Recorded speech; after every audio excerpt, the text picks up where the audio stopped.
Iran and the United States have traded strikes in the Strait of Hormuz in an escalation that could threaten the ceasefire and reignite the war in the Middle East. US Central Command released this video, purportedly showing a strike on Iranian targets. Washington says it's in response to an Iranian drone attack on a cargo ship in the Strait of Hormuz. There have been reports of several attacks in the strait in recent hours from suspected Iranian drones. Iran condemned Washington's military strikes, calling it a clear violation of the ceasefire.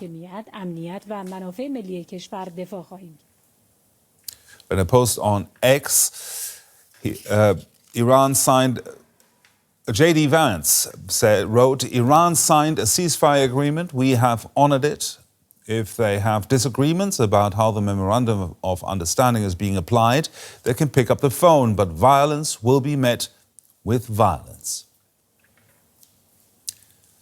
Now let's bring in Ross Harrison. He's a senior fellow at the Middle East Institute and author of the book Decoding Iran's Foreign Policy. Now, is the US-Iran deal on the verge of collapse? Not necessarily, Gerhard. I mean, I think it's important to understand that the memorandum of understanding that was signed was very, very ambiguous. And I think what you're seeing is a sort of a continual negotiation, this time by force, but a negotiation between the United States and Iran. And I think it's important also to understand that what's happened in the previous days is that there's been an attempt by the United States to basically shift the flow of traffic from the Iranian side of the Strait of Hormuz to the Omani side.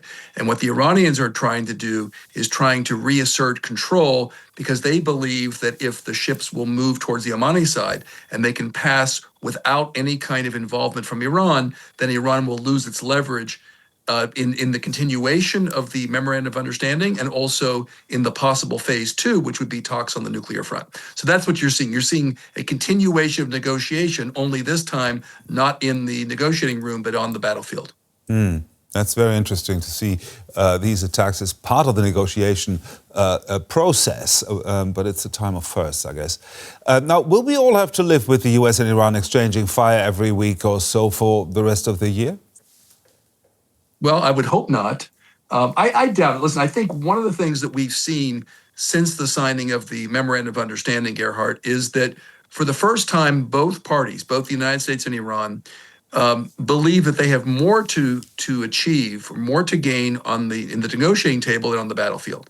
But still, there still is this sort of no peace, no war time we're in, where the negotiations do take place at the table, but also on the battlefield. And there have been some deconfliction structures put in place, hotlines have been put in place to try to avoid the continuation of this. So my hunch is that unless this creates some kind of momentum, unless you start to see a tit for tat kind of extension of the violence, that this will not necessarily be the status quo going forward.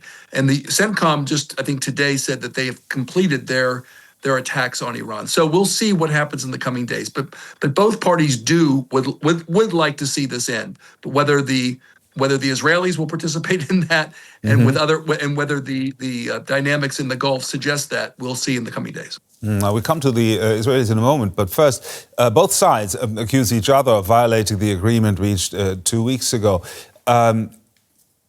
Is it, in light of what you just told me, does it even matter who started? Well, it doesn't ultimately matter. Remember, there's no international law that frames this out. This is a very ambiguous memorandum of understanding. So it really doesn't. I think it's any kind of an agreement, even a memorandum of understanding, but even a final agreement, has to rest on an assumption that both parties want it to persist. And I think we do see that both parties want this to persist. But it's in each party is trying to jockey for leverage as they move to a final stage of negotiation. So that's where we're left. It's inherent. Part of it is inherent to the process we're in, and to the dynamic that the U.S. and Israeli attacks on Iran left us with, frankly. A different process, of course, linked to this process. Lebanon, Israel and the United States have also signed an agreement on Friday, hoping to end the Israel-Hezbollah war. Can we expect that agreement to meet a similar fate? Well, it remains to be seen, Gerhard. I think that, remember, the one party that has been left out of this agreement is Hezbollah, and they have been the biggest power broker in Lebanon in the last 10 to 15 years. So it could either be an invitation to a further civil war, where the attempts by the Lebanese government, with the help of the Israelis, try to disarm or overwhelm Hezbollah, and Hezbollah will fight back, or it could lead to some kind of de-escalation. I think my concern is that since the Israelis have very little interest in a rapprochement or even a second phase of an agreement between the United States and Iran, that they will use Lebanon to somewhat spoil and add complexity to the talks. And so I'm not particularly hopeful that this agreement will lead to a better outcome for Lebanon or even a better outcome for the Iran-U.S. talks. Ross Harrison there from the Middle East Institute. Thank you very much for sharing your expertise with us, Ross. Thank you, Gerhard.